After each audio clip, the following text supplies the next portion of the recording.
श्री जानकी वल्लभ लाल की। श्री मंगल मूर्ति हनुमान जी महाराज की। सपरिकर श्री भक्तमाल जी की। श्री स्वामी अग्रदास जी महाराज की। श्री नाभाजी महाराज की। श्री प्रियादास जी महाराज की। सब संत भगवान की। श्री वृंदावन धाम की। श्री बांके बिहारी लाल की। श्री राधा वल्लभ लाल की। श्री गिरिराज जी महाराज की। श्री यमुने महारानी की। श्री महाराज जी की। जय जय श्री राम।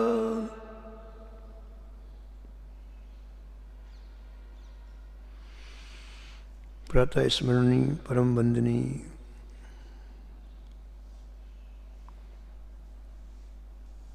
श्री नाभाजी महाराज परम पावन ग्रंथ श्री भक्तमाल में भक्तों के दिव्य चरित्रों का वर्णन किया है।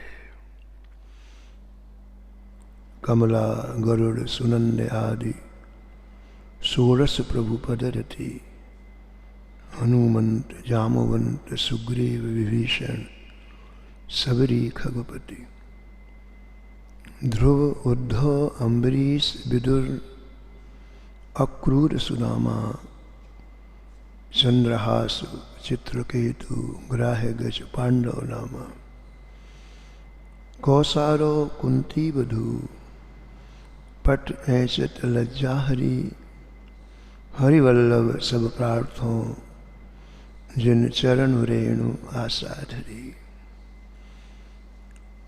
श्री नाभाजी महाराज इस छप्पे में एक साथ कई भक्तों का स्मरण किया है और निष्कर्ष के रूप में कहते हैं कि जैसे इनके हृदय में प्रेम है वैसा प्रेम मुझे भी प्राप्त हो।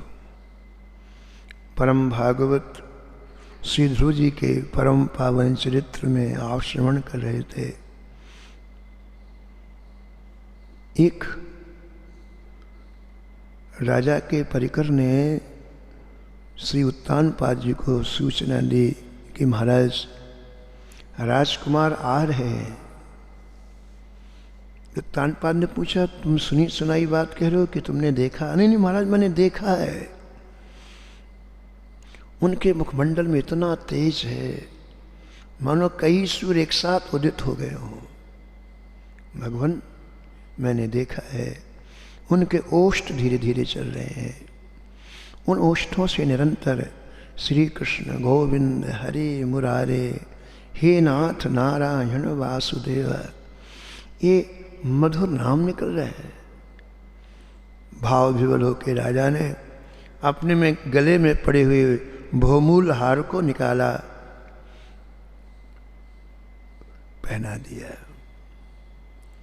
इतनी प्रसन्नता है उत्तानपाद को कि दौड़े दौड़े रनिवास में गए हैं। सब कोई शुभ समाचार सुनाया है। ध्रुव की माँ को कितना हर्ष हुआ उसका वर्णन नहीं किया जा सकता। तुरंत रथ में बैठ करके महाराज उत्तानपाद ध्रुव की अगवानी करने के लिए चले हैं।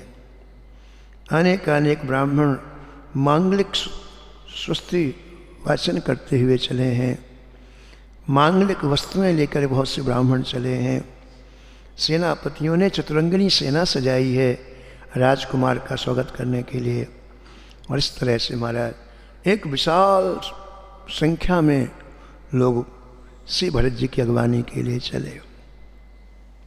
महाराज ने दूर से देखा ध्रुव जी की दृष्टि नीचे है, मधुर मधुर चाल से चल रहे हैं। ऐसा लगता है किसी भावराज्य में डूबे हुए हैं। कूद पड़े महाराज उत्तानपाद रथ से और दौड़ करके अपने प्रिय बालक ध्रुव को हृदय से लगा लिया, अपनी छाती से लगा लिया। ग्रंथकार कहते हैं कि इस तरह से श्री उत्तानपाद जी को अत्यंत ही प्रसन्नता हुई। राजमहल में आए हैं, राजधानी की छतों में लोग खड़े हैं, कोमल कोमल पुष्पों की वर्षा कर रहे हैं। आज ध्रुव जी सबके प्राण प्यारे हो गए। जो ठाकुर जी का होता है वो सबका प्राण प्यारा हो जाता है, ये नियम है। आज राज्य का प्रत्येक व्यक्ति ध्रुव जी को अपना मानता है। ध्रुव जी आए हैं, महाराज को पश्चाताप हुआ, देखो मेरा बालक छोटा सा 6 वर्ष की आयु और भगवान का भजन करके भगवत प्राप्ति के लिए मैं हूँ, इतनी वृद्धावस्था, और देखो तो मैं इसी राज्य में, इसी पद में, इसी प्रतिष्ठा में, इन्हीं भोगों में पड़ा हुआ हूँ, धिक्कार है मुझे। हो ये न विषय विराग भवन बसत भा चौथपन, हृदय बहुत दुख लाग, जन्म गयो हरि भजन बिनु, जन्म गयो हरि भजन बिनु। बस ध्रुव के पास गए, बेटा ध्रुव अब मैं यहाँ नहीं ठहरूंगा, तूने मेरी आंखें खोल दी। एक व्यक्ति परिवार में भजन करता है तो एक दिन सबके अंदर ये अंतरात्मा कचोटती है, तुम क्यों नहीं कर रहे हो भजन। बेटा ध्रुव अब इस जिम्मेदारी राज्य की तुम संभालो, अब मैं केवल भगवान का भजन करूंगा। ध्रुव जी का राज्याभिषेक किया गया है, सर्वत्र ध्रुव जी के सिंहासन पर बैठते ही आनंद का वातावरण हो गया। अनुरक्त प्रजम राजा ध्रुवम चक्रे भुवः पतिम, ध्रुवम चक्रे भुवः पतिम। उसी क्षण महाराज उत्तानपाद महाराज एकांत जंगल में जाकर के और भगवान का भजन करने लग गए। शिशुमार नाम के एक प्रजापति थे, महाराज उनकी एक कन्या थी जिसका नाम भ्रमी था, सर्वगुण संपन्न थी। ध्रुव जी का विवाह भ्रमी के साथ धूमधाम से हुआ। कुछ समय के बाद समय आने पर ध्रुव जी के 2 पुत्र हुए, एक का नाम कल्प हुआ, दूसरे का नाम वत्सर हुआ। ध्रुव जी ने इला नाम की कन्या से एक और विवाह किया, उनके गर्भ से महाराज एक पुत्र हुआ जिसका नाम उत्कल हुआ और एक कन्या का जन्म हुआ। इधर क्या हुआ, ध्रुव जी के छोटे भाई का नाम है उत्तम। उत्तम एक दिन शिकार खेलने के लिए हिमालय पर्वत पर गए और महाराज उन हिमालय पर्वत में बड़ी सुंदर सुंदर उपवन और वनों को देख करके भ्रमण करने लग गए। हिमालय पर्वत के उन उपवनों में कुबेर के अनुचर रहते हैं। वहाँ पर किसी यक्ष से उत्तम का विवाद हो गया और यक्ष ने महाराज इन्हें मार डाला। बड़ी शक्ति होती है यक्षों में, वो अंतर्ध्यान हो जाते हैं, कई तरह के अस्त्र बरसाते हैं, तो उत्तम उनसे जीत नहीं पाए और महाराज उनकी मृत्यु हो गई। उत्तम की माता सुरुचि को पता चला कि कई दिन से मेरा बेटा नहीं आया, तो बिना ध्रुव जी को कुछ कहे अर्धरात्रि में एक दिन चुपके से महल से निकल करके खोजने के लिए निकली। जंगल में जा रही थी और जैसे भगवान ने कहा था वही हुआ। वन में भयंकर दावाग्नि लगी और उसमें जल करके भस्म हो गई। ध्रुव जी को जब ये पता चला कि यक्षों ने मेरे छोटे भाई को मार डाला है, यक्षों ने ठीक नहीं किया, ये अभिनय किया है यक्षों ने, तब ध्रुव जी ने निश्चय किया मैं इसका दंड दूंगा। अपनी सेना तैयार की है, और यहाँ तो लिखा है सेना तैयार नहीं की, अकेले बैठे रथ पर और ध्रुव जी के महाराज यक्षों के ऊपर चढ़ाई करने के लिए पहुंच गए। बड़े जोरों से शंख वादन किया है। यक्षों ने सोचा कोई हमें ललकार रहा है। यक्ष अस्त्र लेकर दौड़े हैं। ध्रुव जी ने एक साथ इतने बाण चलाए कि बात की बात में यक्ष, जितने यक्ष थे सभी यक्षों के 3-3 बाण छाती में लगे। अब तो यक्ष और क्रोधित हो गए और चारों तरफ से घेर दिया। अकेले ध्रुव जी थे, हजारों की संख्या में यक्ष थे, चारों ओर से घेर करके अकेले ध्रुव जी के ऊपर अस्त्र की और बाणों की वर्षा करने लग गए।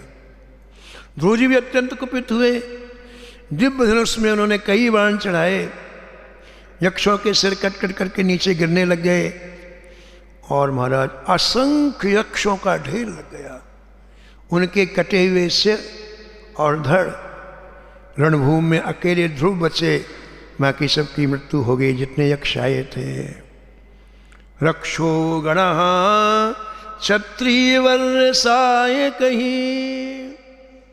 महाराज इस प्रकार यक्षों के मारे जाने से स्वर्ग लोक से भी ऊपर रहने वाले पिता में स्वयंभू मनु ऋषियों के साथ उस स्थल पर आए जहाँ ध्रुव जी अकेले खड़े थे।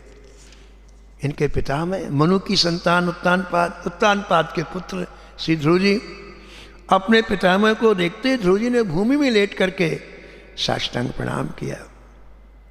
लेकिन मनु जी ने आशीर्वाद नहीं दिया। मैंने कहा बेटा पहले तुम युद्ध बंद करो, बाद में बात करूंगा, पहले युद्ध बंद करो। ये भक्त का स्वरूप नहीं है। ऐसा क्रोध करना, इस तरह से किसी से बदले की लेने भावना, ये भक्त का स्वरूप नहीं है। स्वयंभू मन बोले तुम क्रोध के वश हो गए, ये अनर्थ हो गया। करे क्रोध जिमु धर्म ही दूरी, करे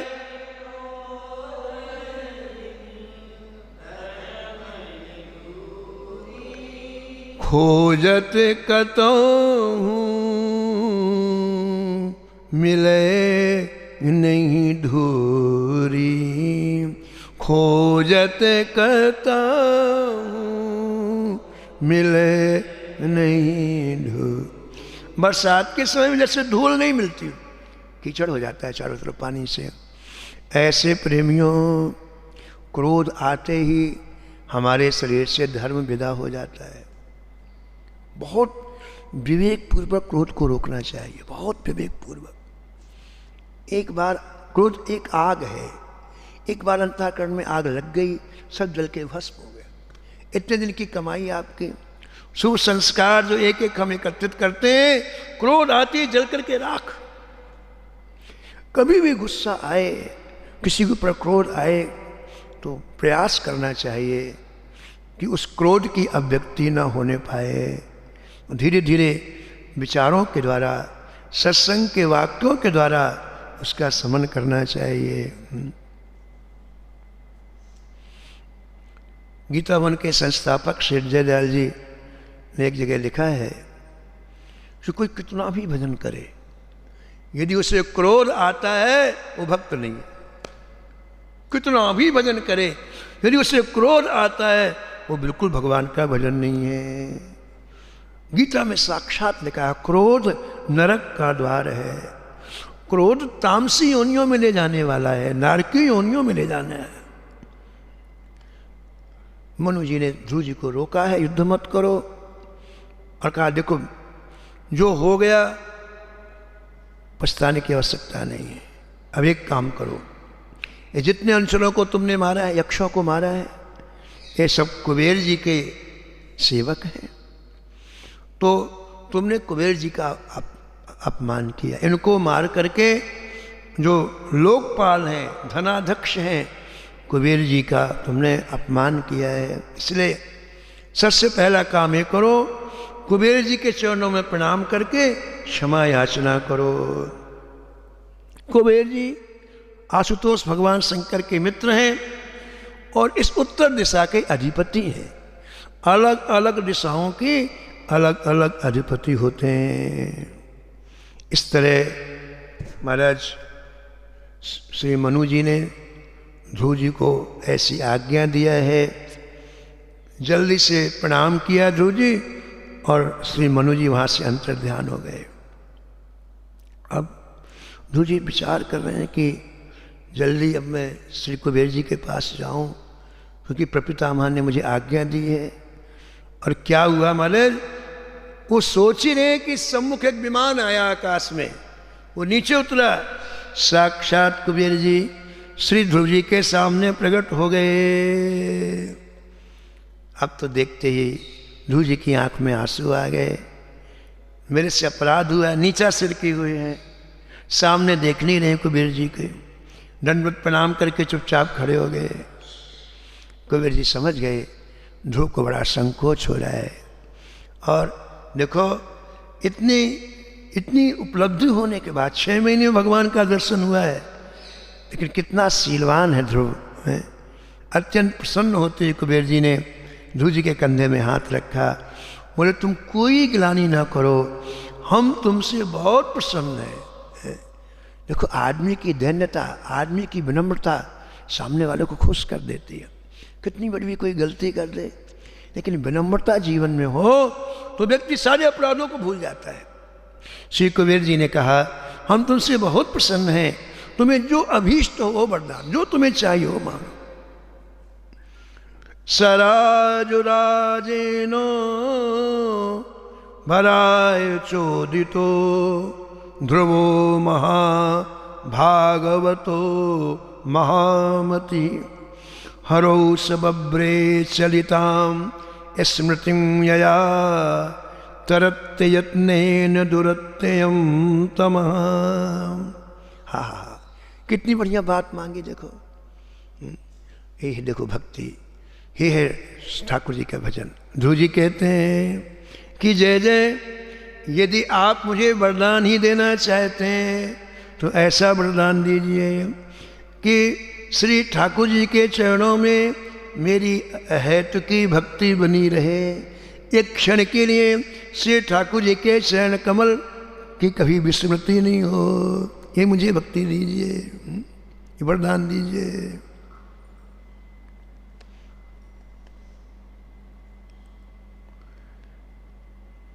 कुबेर जी ने आशीर्वाद दिया है, अंतर्ध्यान हुए हैं। ध्रुव जी महाराज उस दिशा को प्रणाम किया है जिस दिशा में कुबेर जी गए हैं, और वापस आके अपनी राजधानी में ध्रुव जी आए हैं। इस प्रकार महाराज ब्रह्मई व्रत में रहते हुए ध्रुव जी ने बड़े बड़े काम किए। विशाल यज्ञों के द्वारा श्री ठाकुर जी का यजन किया, पूजन किया। 36,000 वर्ष तक इस पृथ्वी का शासन किया। देखो समय बड़ी तेजी से जा रहा है। 36,000 वर्ष पूरे हो गए ध्रुव जी के। देखते देखते इतनी तेजी से जा रहा, पता नहीं चलता। लोग कहते हैं वृंदावन में 50 वर्ष हो गए, लगता है कि वही अभी तो आए, अभी तो कुछ दिन पहले आए। तेजी से समय जा रहा, तीव्र गति से समय जा रहा है। एक दिन ध्रुव जी ध्यान में बैठे थे ठाकुर जी के, तो उन्होंने अपनी ज्ञान दृष्टि से देखा कि यहाँ का कार्यकाल मेरा पूरा हो गया है, अब मुझे इस लोक को छोड़ना है, इस मृत्यु लोक को छोड़ना है। तो छोड़ने के पहले तैयारी करना चाहिए, ये ध्यान रखना। मृत्यु लोक को छोड़ने के पहले इसकी तैयारी करना चाहिए। हाँ, तैयारी करना चाहिए। हमको इस शरीर को छोड़ना है, तो इस शरीर को छोड़ने का अभ्यास आज से कर ले अपन। वो क्या अभ्यास है? एक बात अंतःकरण में बैठा लें, मैं ये शरीर नहीं हूँ। इस बात को अच्छी तरह से अंतःकरण में बैठा लेना चाहिए। ये जो दिखाई पड़ रहा है हाड़ मांस का, ये मैं शरीर नहीं हूँ। 3 शरीर होते हैं। एक तो ये दिखाई पड़ने वाला शरीर स्थूल शरीर कहलाता है। एक इसके अंदर सूक्ष्म शरीर होता है जो जाता है, जब हमारा शरीर रह जाता है ना तो सूक्ष्म शरीर निकलता हो जाता है। और एक तीसरा शरीर होता है कारण शरीर, जो सूक्ष्म शरीर से भी सूक्ष्म होता है। और महाराज जो ठाकुर जी की सेवा में शरीर रहता है, दिव्य धाम में, श्री साकेत में, श्री गोलोक में, वो जो दिव्य धाम में शरीर रहता है, वो गुरुदेव की कृपा से हमें दिव्य शरीर प्राप्त होता है, जो न कभी मरता है न कभी बिगड़ता है, वो तो जैसा है वैसा ही रहता है। तो हमें अभी से मृत्यु के पहले ऐसा प्रयास करना चाहिए कि हमें जहाँ जाना है, शरीर को छोड़ना है, उसका अभ्यास अभी से करें। श्री ध्रुव जी ने विचार किया है कि अब मुझको अपने चित्त को सब तरफ से एकाग्र करके अब अपने स्वरूप का ध्यान करना चाहिए।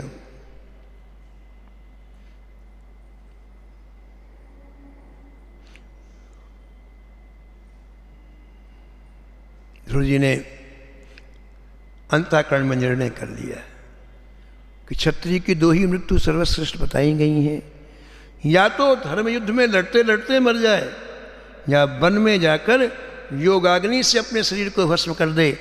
वो रोगी होकर के घर में उसकी मृत्यु हो, ये क्षत्रिय के लिए ऐसी मृत्यु का विधान नहीं है शास्त्रों में। तुरंत ध्रुव जी ने अपने पुत्र को भूमंडल के चक्रवर्ती पद पर अभिषिक्त किया और सबसे अनुमति लेकर के विशालापुरी श्री बद्रीनारायण जाने को तैयार। बोलो बद्रीनारायण भगवान की। महाराज ध्रुव जी को जाते देखकर पूरी प्रजा रोने लग गई, पूरा रनिवास रोने लग गया, बूढ़ी माता सुनीति जी रोने लग गई, सब रोने लग गए। लेकिन देखो जो निर्णय होता है फिर उसमें टस से मस नहीं होता है। निर्णय कर लिया मुझे भजन करना है, तो किसी की तरफ नहीं देखा।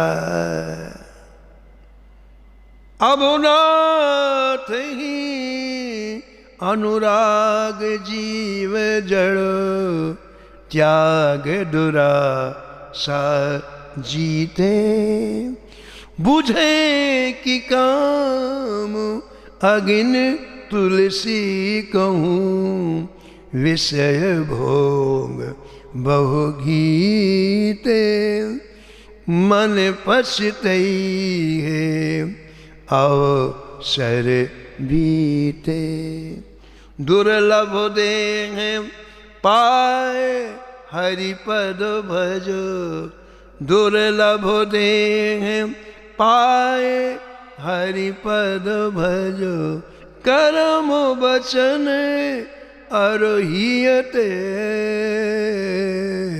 मन पछतई है अवसर बीते, अवसर बीते, अवसर बीते।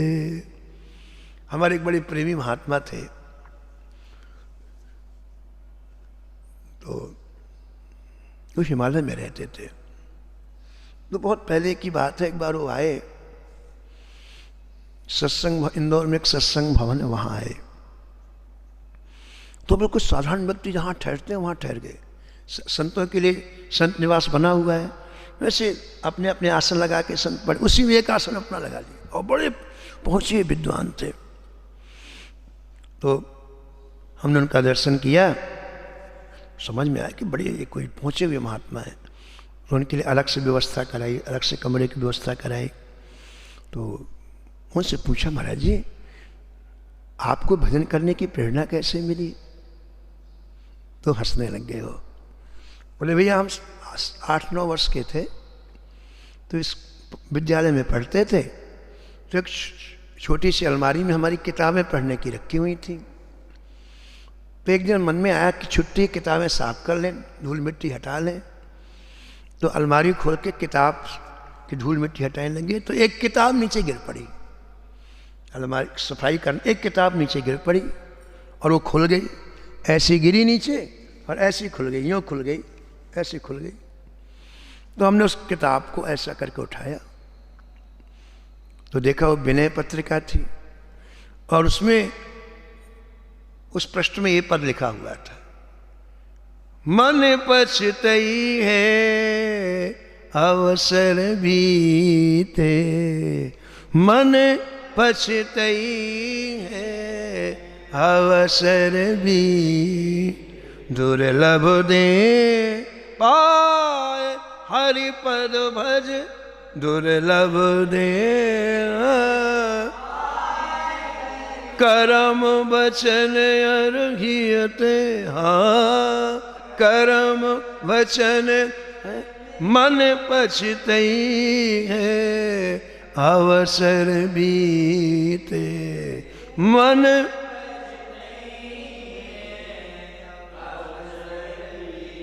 सहसु बाहु दसु बदन आदीन को सहसु बाहु बचे न काल बलीते हाँ बचे न काल हम कर धन धाम संवारे हम कर धन धाम अंत चले उठ रीते अंत चले मन पछतई है अवसर भी मन पछतई। तो महात्मा कह रहे थे कि ये पृष्ठ खुला और हमने ये पद पढ़ा तो बोले ऐसी किताब लिए लिए हम हिमालय आ गए। बिल्कुल 4 पंक्तियों ने इतना असर किया, हम ऐसी किताब लिए लिए सीधे 8-9 वर्ष की अवस्था में हिमालय आ गए और हिमालय में तब से भजन कर रहे हैं। ध्रुव जी ने भी अब किसी की तरफ ध्यान नहीं दिया, कौन रो रहा है कौन क्या कह रहा है। महाराज सबसे सुखों से शरीर से मन से त्याग करके और ऋषि मुनियों से सेवित बद्री विशाल की श्री बद्री नारायण की पावन भूमि में पहुंच गए।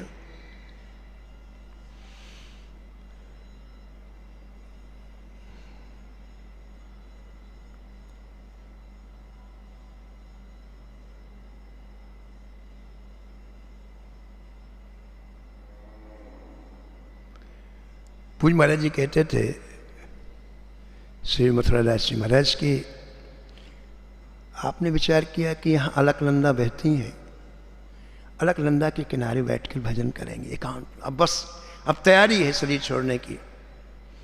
तो ध्रुव जी चुपचाप आए और अलकनंदा के किनारे अपना आसन लगा कर गए और चित्त की वृत्तियों को समाहित किया। और जैसे चित्त की वृत्तियों को समाहित किया तो अलकनंदा जी की आवाज़ बड़ी तेज तेज बहने की आवाज़ पत्थरों से टकराती है ना, तो बड़ी तेज तेज से कल कल की आवाज़ हो रही थी। अब वो चित्रवृत्तियाँ में बार बार क्षोभ हो, आवाज़ उस धारा को मोड़ दे। तो 1-2 घंटे के बाद ध्रुव जी ने कहा यहाँ ठीक नहीं, चलो यहाँ से, यहाँ ठीक नहीं, यहाँ से चलो। ध्रुव जी ने उठाया अपना आसन, वहाँ से चले। जैसे चले तो साक्षात गंगा जी एक बालिका के रूप में सामने आ गई। ध्रुव जी कहाँ जा रहे हो? बोले भजन करने जाएंगे। यहाँ बड़ी तेज आवाज़ है, हमारा मन बार बार हमारी धारा से अलग हो जाता है, इसलिए यहाँ से दूर जा कर के भजन करेंगे। वो बालिका बोली मैं ही गंगा हूँ, आप बिल्कुल मत जाओ, आपके रहने से मुझे बड़ा मैं अपनी आवाज़ को समेट लूँ, अब आवाज़ होगी नहीं। गंगा जी ने कहा अब आप बिल्कुल नहीं, आप यही बैठो। और उस एरिया में बिल्कुल बंद आवाज़ गंगा जी के अलग बिल्कुल बंद। और ध्रुव जी वहाँ बैठ करके सब तरफ से मन को एकाग्र करके भगवान का भजन करने लग गए। और इस भजन का क्या प्रभाव होगा, बड़ा सुंदर ये आगे का प्रसंग है, हम आपको कल सुनाएंगे। समय की मर्यादा में वाणी को यहीं विराम। श्री राम जय राम जय जय राम।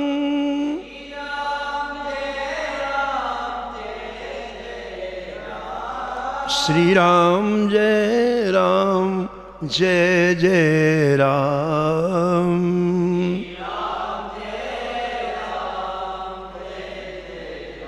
श्री राम जय राम जय जय राम।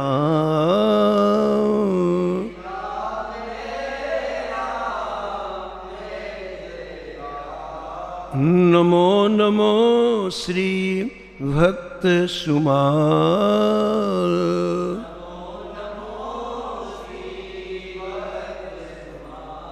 जाके सुनत महात्म नासत,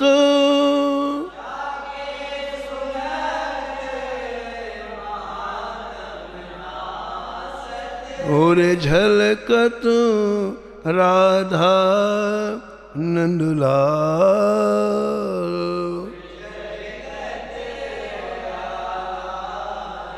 नमो नमो श्री भक्त सुमाल।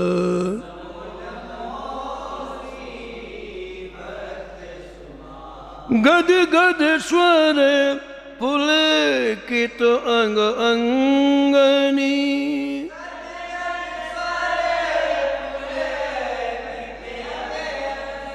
लोचन बरसत आंसुअन जाल।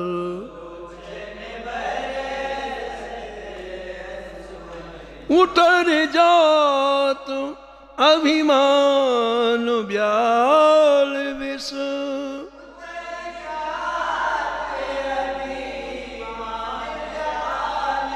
लेत जीवाय सुरस तेहि काल।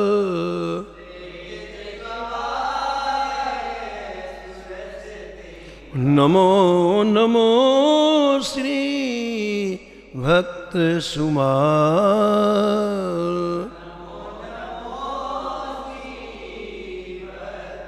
होत प्रीत हरि भक्त जनन सो,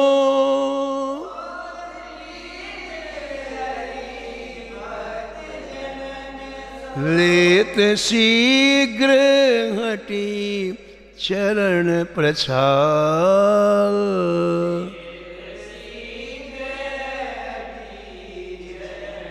प्रजत कुसंग लेत सतसंगति,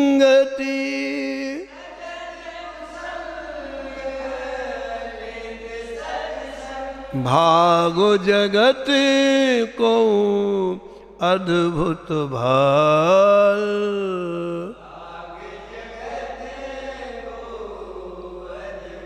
नमो नमो श्री भक्त सुमाल।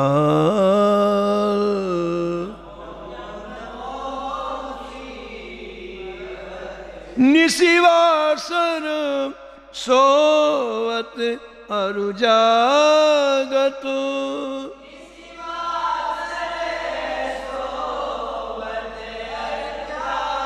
रोम रोम हुए करत निहाल।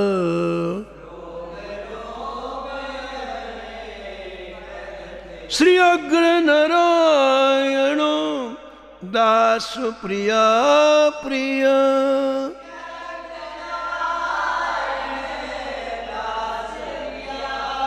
श्री अग्र नारायण दास प्रिया प्रिय।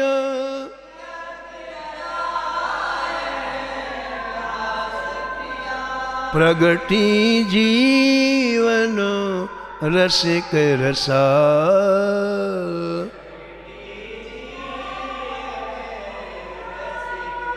नमो नमो श्री भक्त सुमाल।